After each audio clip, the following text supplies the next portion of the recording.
to another episode of Work Wednesday, where we have insightful conversations and hopefully we can motivate somebody and somebody can learn something. We're joined by Green Bay Packer defensive back Javon Bullard from right here in Milledgeville, but you're from Eaton, right? Yes, sir. Right. How you been, first of all? I've been good, man. I've been good. Blessed to highly favored, man. How you doing? I can't complain, man. I know that's right. Pleasure to be back in Milledgeville. I know that's right, man. So, a lot going on. Kind of walk me through what's been going on with you. Well, coming off year 2 in the league, an eventful year for us as a team, eventful year for myself as an individual, and now, off season, man, just come back, spend some time with family, get back to the community that helped me get to where I am. So that's really it. Speaking of community, so it is my understanding that you was living in Eatonton up until age 5, and then you moved here to Milledgeville. I did. Kind of walk me through what growing up in Eatonton was like, but also that transition into Milledgeville. To be honest with you, it was kind of the same for me, honestly, because I'm just a kid, you know what I mean? 5 years old, I really ain't have nothing, you know what I'm saying? I wasn't leaving too much behind, stuff like friends and family or whatnot, but that was the beauty of we just moved maybe, 20 minutes up the road, you know what I mean? It's not like we moved out to another state or something like that, so moved here, man, just for more opportunities, get closer to more family, and I'm a true believer in, everything happens for a reason. So both cities, Eatonton and Milledgeville, helped make me the person I am now. So I'm thankful for both. So when you moved to Milledgeville, you attend Baldwin County. In high school, of course, dynamic player on the field. What was your dream at that point, getting to high school? My dream always been to make it to the NFL. That's always been my goal. That's always been my dream. And by the grace of God, man, I'm still living my dream, man. I accomplished my goal, my long-term goal, and like I said, I'm extremely blessed and humble to even, be in this opportunity, man. I don't take it for granted. Take me back to draft night, just 2 years ago, right? At this point, take me back. You getting the phone call. I mean, I actually watched the video on the way here to interview you, and just your response. Obviously, I can't say what you said. Yeah. you said, I'm a Packer. For sure. Talk about, first off, did you expect the Packers to call you up? I had a feeling, I definitely had a feeling. We had a great relationship, great talks throughout the combine and things like that. So I definitely had a feeling. Thought I might have went before, thought I might have went after, so you really never know.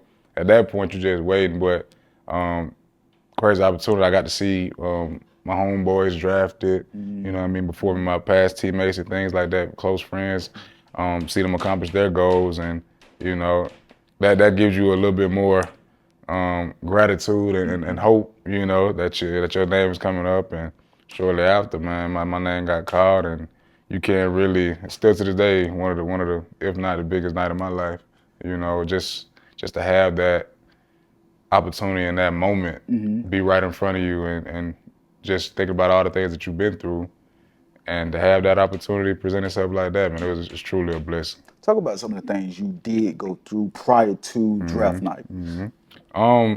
Shoot, man, just that whole process, man. I know a lot of guys go through it, but that whole process. I mean, college, coming from a small town to a big university, that's a obstacle in itself. Trying to find out who you really are, trying to become a man at that point, man. So, transitioning from a boy to young adulthood, and really just trying to find your stepping stone in this path called life, man, to be honest. So, through many obstacles, when I went to school, had a lot of ups and downs, trials and tribulations, but, we still thinking we're still going, man. So at the end of the day, my motto is, as long as I put God first, I feel like I can do anything. So, through all that, man, we got to where we at now. Well, and I want to kind of go back to your Georgia days. Obviously, a 2-time champion. Go Dogs, baby. Go Dogs. So it wasn't exactly easy. You didn't come out the gate starting, but you did play. For sure. What was it like just getting in the game? Oh, man, it was surreal, man, to be honest with you. And, it was frustrating, coming from a place where you're that guy. you know, and then you go to a university where everybody's that guy. You know what I mean? So, and in the beginning it was frustrating, but at the same time it was fun, and it was a huge developmental process for me, man, just to be coached by the best. You know what I mean? To play with some of the best. Like it was huge. I mean, talking my freshman year, man, you got 6 of those guys went in the first round. You know what I mean? All 15 got drafted off our defense. You know, so well, all 11, excuse me, but and just that total year, man, was just a surreal year for me. It felt like a movie, to be honest with you. And like I said, just the opportunity that I was even presented, because not everybody didn't play, but some guys had the opportunity to play, and I was fortunate to be one of those guys. And you know, you don't take that opportunity for granted, man, because anything can happen out there, and you never know when you're gonna be back out there on that field, man. So you got to make every play like it's your last. So Did you ever envision, though, being a 2-time national champion in college? To say nah, not before I got there, but when I got there, I knew we were special. Like I knew we had a team to be one of the best teams to do this. So What made you realize that? just the amount of talent that we had, man. The leadership that we had, the depth that we had. I mean, you talk about guys that we left, and those guys left, and a new batch of guys came right in and won another one. You know, you talk about depth, you talk about true talent, you talk about following the path and setting that standard, man. So those guys set the standard, and we upheld that standard, and that's really the goal that we try to do every time we go out there, man. Just uphold that standard and pass it down to the next group of guys, because once a dog, always a dog, man. And speaking of dogs, obviously, no secret, the rivalry Roll Tide. Could you take me back to that big play? Yeah. When that young man got that interception? Yeah. What are you feeling in that moment? Nah, that was crazy. I'm not gonna lie. It's kind of like the perfect ending to a story, man. To be honest with you, that was like you can't really draw that up. You know what I'm saying? You can't really script that out any better than that. You know what I mean? Our first championship in I don't know how many years. You know, against yeah, we won't even say that name, man. You know, against those guys.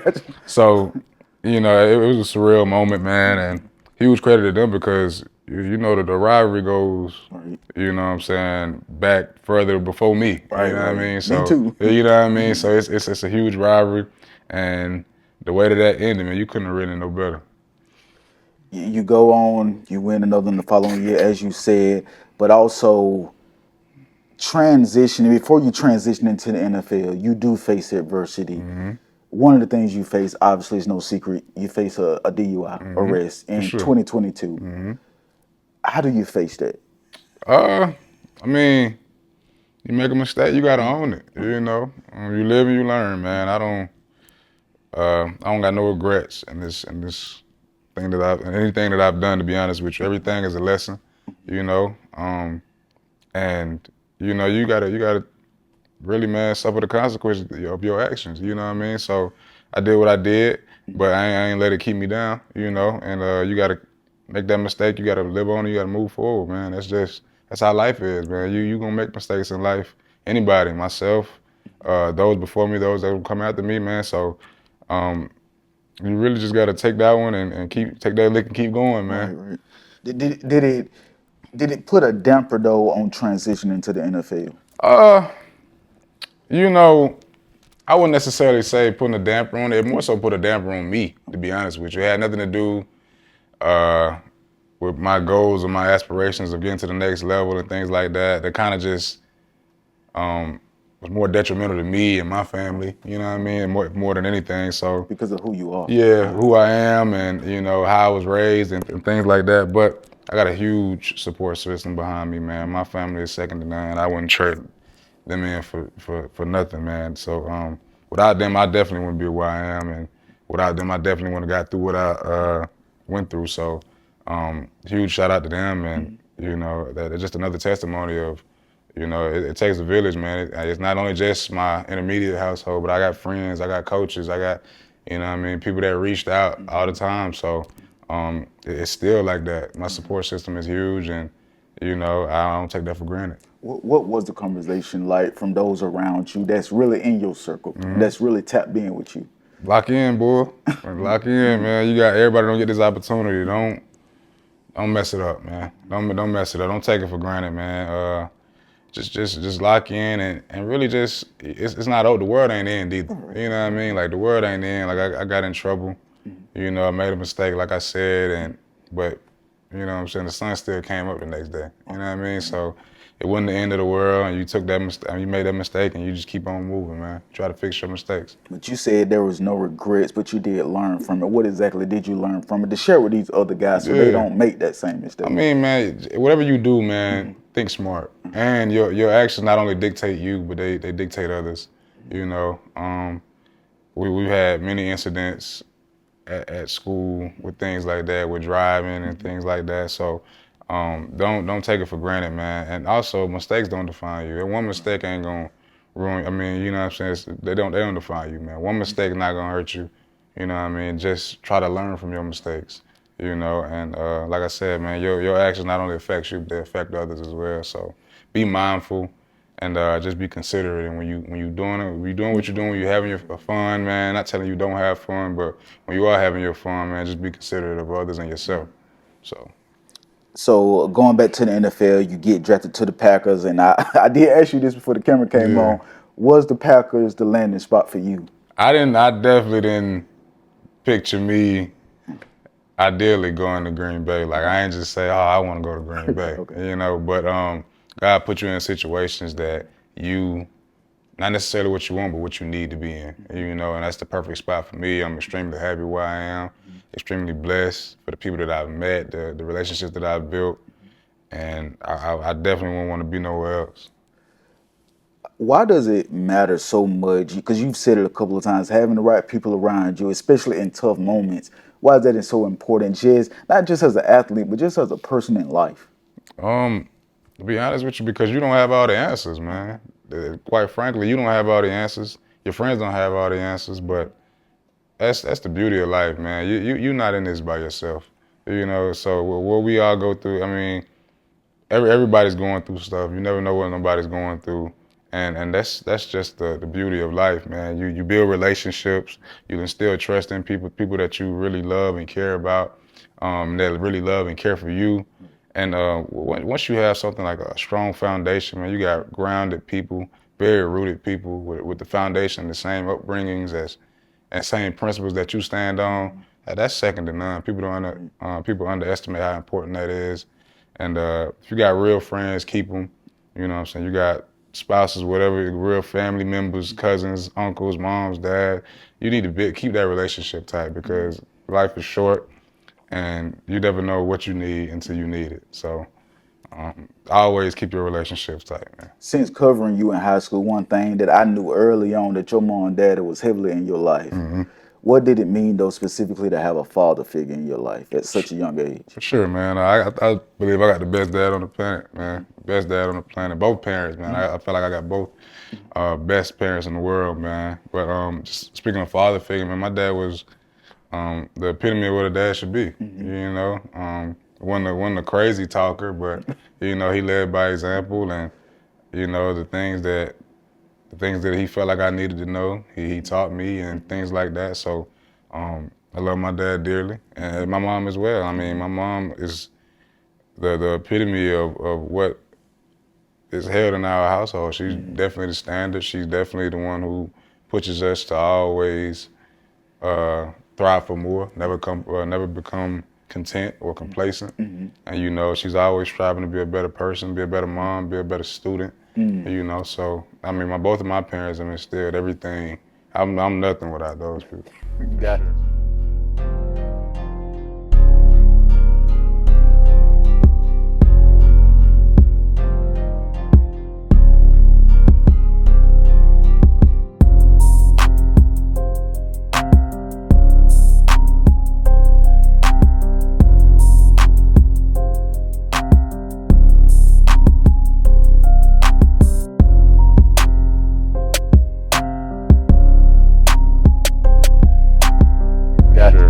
Javon, who is Javon outside of the Hail Me? Nah, man. You said thugging it, right? Yeah, I'm thugging it, man. I'm not gonna lie, I'm still thugging it, man. Just a down to earth guy, real humble guy, full of love, full of joy, full of laughter, and I mean, a guy that really cares about the ones who love him and the people that I love. So, just a down to earth guy, man. I ain't no different than nobody else. I'm just a regular Joe, dog. Why are you so humble though? You know, a lot of, cause you know, some young guys will look at you and be like, man, you know, you're a millionaire, you got this, you got that. Bro, I don't know if I'm finna be humble. Yeah. I mean, because I don't think people understand. None of this stuff is guaranteed, and you're not gonna take any of this stuff with you when you're gone. You know what I mean? So, as soon as just as quickly as it was given to you, it can be stripped away just like that. And I done seen it. I done seen guys who was at the top of their game and lose it all.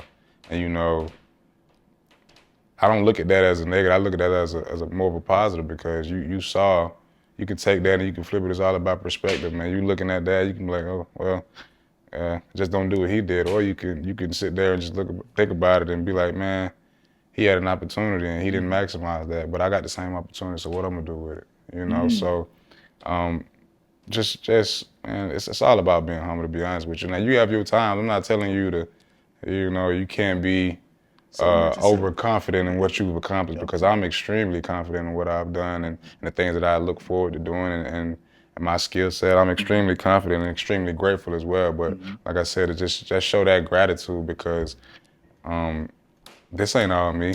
And you know, I feel like when you're not humble, it just shows that you think that this is all, like this is you. When it's not, it's always been more than you. It's always bigger than you. And just like I said, just as everything was given to you, it can be taken away just like that. So just show your gratitude. You just said it's bigger than you. Elaborate on that. It's always bigger than you, man. Like I said, when your actions not only dictate your future, but they can dictate the one people close to you as well. You know, if I get in trouble, it's not just gonna be Javon Bullard. It's gonna be Shonda's son, Shelton's brother, Jamisha's brother, Jamar's boyfriend. So like,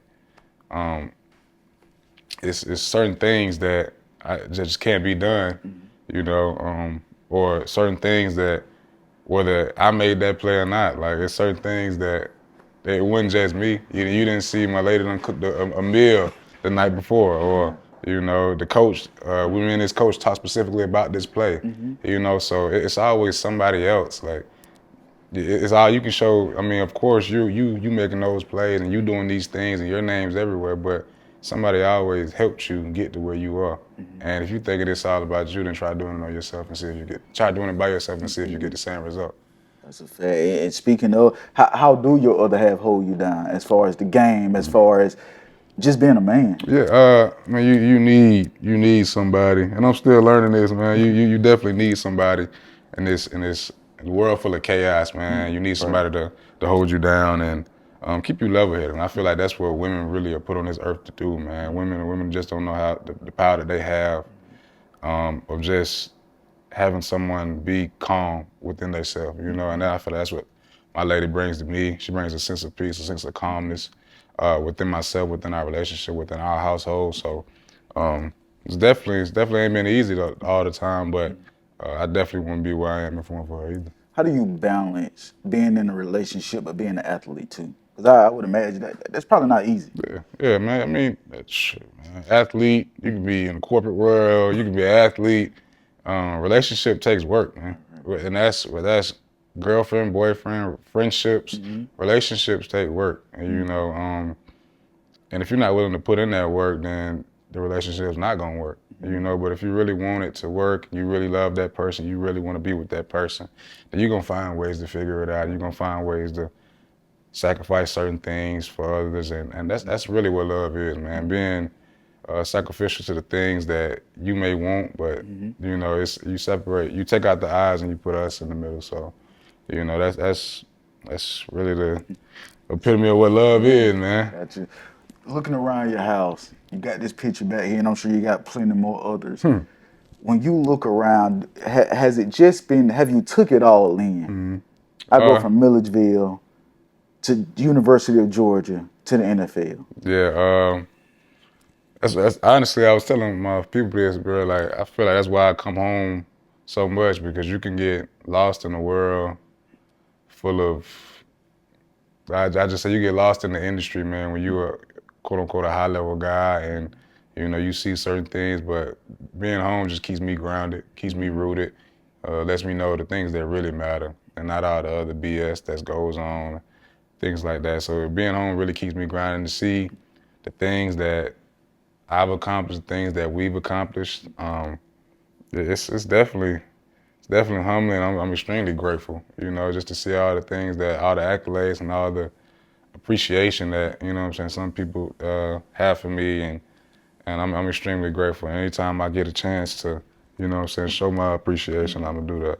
When you, going back to when you got drafted, you get drafted, what are some of the first things your mom and daddy said to you? Just so proud of me, just that's really all it was, man. They're just so proud of me. An emotional night because, nobody knows what you go through, what I mean, as a family, as an individual. And just to see just to go through all those trials and tribulations and obstacles and still being able to accomplish your dreams is second to none, man. It's amazing. It's an amazing feeling. What other, you have said other trials and tribulations. What other trials and tribulations have you faced? Yeah, man, some things some things are inevitable, man. Just you talk about going to jail, you talk about being injured, you talking about just balancing football and real life, and, losing friends, losing this, losing that, and that's just life. I'm not the only person that go through things, and I'm definitely, it's always definitely somebody that has it worse than I do. So that's where that gratitude comes in at, man, and that's where your family comes in at, because we all need each other. Did you go through an alone season? Because you just talked about losing friends. And a lot of people, if you did go through an alone season, how did you get through that season of your life? I definitely wouldn't say I went through an alone season because of the people that I have in my life. But, everybody go through those times where they feel like they're alone. They feel like they are just empty, you know what I mean? So to anybody out there, I can't tell you what to do, but me personally, I lean on Christ. When things tend to get weary and things get to become unknown and things like that, I tend to lean on Christ in prayer and family, man. Those are my go-tos. If nothing else fails, man, I'm gonna give my time and my questions and my problems all to Christ. So. You have talked about Christ, God, a lot, man. Obviously, that's huge in your life, I can tell. Why is God so important to you? And I know if he's important to you, he's got to be important to your whole family. Yeah, like man, it's been rooted in me since I was a child. But now, as an adult, you get your own understanding of what, you get your own understanding of your own relationship with God. Everybody's relationship not the same. The talks that I have with my God are my talks, and so that's just what I believe in. And I don't take it lightly, man. I wouldn't be where I am if it wasn't for the mercy and the gratitude of, my God. So I'm extremely blessed, and I have an extreme amount of faith in my Lord. Talk about Green Bay, living up there. You told me earlier it's cold up there, which ain't no secret. But how is it living in Green Bay?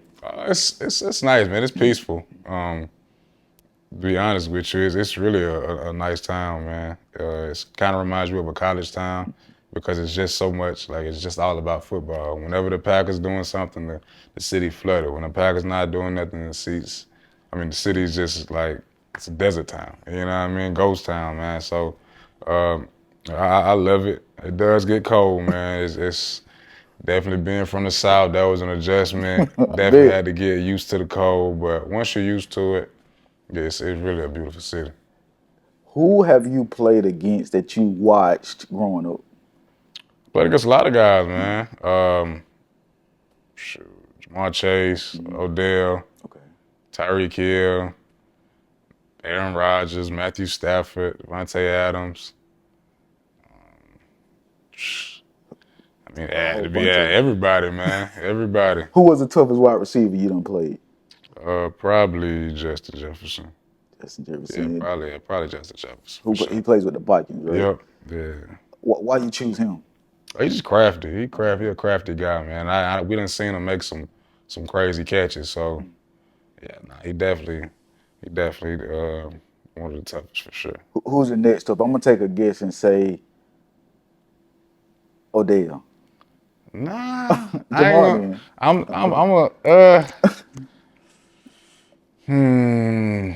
Next, I probably say like AJ Brown or Devontae Smith. Okay. Yeah, those guys, they can be a problem, man. If you don't know how to adjust with them, I mean, yeah, they can be a problem for sure.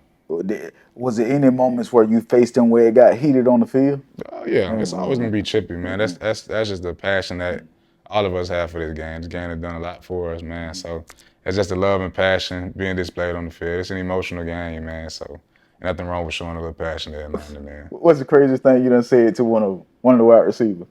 I don't really talk crazy. Okay. I don't know. I don't really talk like crazy. Okay. Like I'm gonna talk. Okay. But it's more so just like it ain't really dissing you. It's just letting you know like I'm him. Yeah, I'm who I think I am. Okay. And if I'm not, then show me. You know what I'm saying? So I don't really be disrespectful to nobody. You know what I'm saying? Right. I just want to amp up the competition. When the game is over, and let's say you won the competition or they won the competition, is there some conversing like through text or through DM? Nah. Okay. Everything that stay on the field, everything that happen on the field, stay on the field. To be honest with you, I don't really care enough to do all that. You know what I mean? Because at the end of the day, you don't even know me. I don't know you for real. We just know each other's skill set. Gotcha. That's it. Was DB always the ultimate goal, to play DB? That was always what my passion was on the defensive side of the ball, man. It's just, I don't know, just a violent game, man. And, you know, you want to be the one, you know, delivering the violence, right. You know, rather than receiving it. So that's always been how I viewed it. What other position did you play before DB? I played quarterback, receiver. Man, you know, small time, you play everything. Yeah. You play everything, man. Who was there anybody that said to you, Javon, I think DB gonna be it for you? Or did you choose it? That was most of me. Okay. Like, you know, if you probably ask around here, like everybody probably thought I was gonna be an offensive player, a little fast guy. Right. You know, he can do this, he do this, do that. But my passion always been out. I always got excited when we was on the defensive side of the ball. So that's always been my passion, and that's always been my passion, and shoot, I done followed that passion, and it got me where I am now. How many years do you want to play in the NFL, man? Until I stop having fun. Okay. You know, I don't put a deadline on it or a time frame, but whenever I start having fun with it, I'll be done with it, man. So what developed the passion for the game? That's all I know, man. That's all I know. My big brother played ball, you know, and I've always, everything he did, I wanted to do, you know. So he played ball. I wanted to play ball. That's really just, and once football is one of those things where like it teaches you so much. It's really like the discipline game of life. You know what I mean? So like it's just a game, but it can teach you so much with the relationships that you build, with the things that you got to sacrifice, with the places it can take you, and the benefits you reap from this game, man. It's amazing. What do you think young guys should know prior to trying to get to the NFL? Because I know a couple of young guys like yourself that I uncovered in high school, and they tell me their goal is to get to the NFL. What would you say to them ahead of that? You got to be willing to work. You got to be willing to sacrifice. And it ain't gonna be easy. You know, your path might not be how my path was. You know, your path may be easier than my path was. Your path may be harder, you know, but everybody's path different. So I heard, now you can tell me if this is true, a guy by the name of Deion Stanley had a big part in making you a better DB. For sure. How true is that? Man, it's 1,000% true. 1,000, like the detail. I'm a student of the game, man, and Stan is too. So I call him Stan, but no. But my boy Stan, like he's a student of the game, man, and for sure, like played with him in high school, so I know. Man, he's a student of the game, and the little details that he gave me, I still use to this day, man. And shoot, whenever we get a chance, me and Stan still talk. Me and Stan, I even came back last year or the year before that. Me and Stan still work out. You know what I'm saying? I still, and Stan ain't played ball in a while, but he's still, like, you can just tell his knowledge for the game is still there. And you know, and he's like he's an old school dude at heart, man. So the work, the passion, everything is still there. So I definitely wouldn't be where I am if it weren't for Stan, for sure. He was definitely that guy in high school. I never forget, even in practice, that was one of my biggest hits. Yeah, as a grown man, I ain't even ashamed to admit it. Bro gave me a hit that I remember for the rest of my life. Yeah, man. Stan that guy. Stan definitely that guy. Played everything, quarterback, wide receiver. I'm going to just start naming because I don't even want to not do him justice. Yeah. But phenomenal athlete. Went on to play at Georgia Southern. Deion had a phenomenal career. Facts. But what out of his game that you specifically took from him? The intelligence, the attention to detail. Everything matters. Even when you don't think that it matters, it matters. What foot you got up, your body demeanor, just reading keys, your eyes, like your flexibility, everything matters. And Stan was he's one of those guys that was just the epitome of what a real student of the game and a guy that really loves the game, what you can do with that, with the intelligence, with the IQ, with everything that he instilled in not only me, but other DBs and my other teammates as well. So huge shout out to Stan. I know you said a huge shout out. What would you say to him, man, as appreciation? Man, just thank you, you know, just thank you. And I don't take nothing that you taught me for granted, you know, and I definitely wouldn't be the player that I am if it wasn't for him. So, like, again, man, shout out my boy Stan, man. Last thing, because I know we got to wrap this up. Are there any foundations you got, man, that's, you know, giving back? I don't have one individually myself, but it's always, I mean, I'm always gonna get back to my school systems, the Boys and Girls Club, like anybody or anyone that had something to do or I can do for them. Man, I don't have nothing myself as far as like a business or a foundation or whatnot, but I try my best to, you know, whether that's donate, whether that's show up and support, whether that's help serve. Anytime I get a chance to do these things, I'm definitely willing to do them. And I can't do everything, but when I definitely had the opportunity, I try for sure. All right, man, let the folks know how they can follow you. I mean, we all know you're in the National Football League, so it ain't hard to find you. I really be on Instagram, man, to be honest with you, man. My Instagram is my name, Javon Bullard, JAVON.BULLARD. So that's really where I be for real. Other than that, you just gotta catch me when you catch me, man. That's a fact. That's hard to do. Appreciate you, man. I appreciate you. Yes, sir. Dope conversation.